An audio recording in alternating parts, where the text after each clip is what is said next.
Indications are that he came here to carry out this horrific attack. Federal investigators Saturday trying to determine the motives behind a mass shooting in which an attacker opened fire in a crowded baggage claim at a Fort Lauderdale airport, killing 5 people. The suspected shooter, decorated Iraq War veteran Esteban Santiago, was taken into custody.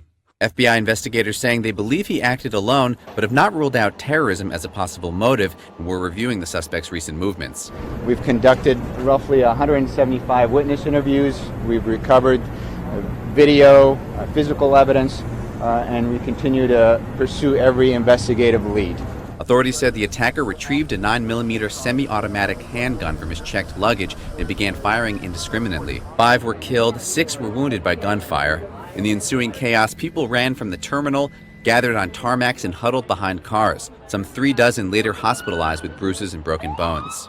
Whether someone with a possible history of mental illness should be allowed to check a handgun, likely to become an issue in the investigation or in Congress. We all know there are people with very real problems, but if they are suffering from a mental illness or they're on a no-fly zone, on a no-fly list, or they're a convicted felon, they flat out shouldn't be allowed to own handguns or rifles.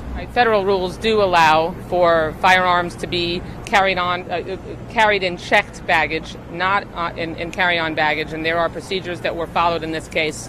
I'm going back to Washington on Monday when we go back into session, and that is absolutely something that I think we need to revisit. Santiago had turned up at an FBI office in November last year, behaving erratically. He was turned over to local police, who took him to a medical facility for a mental health evaluation.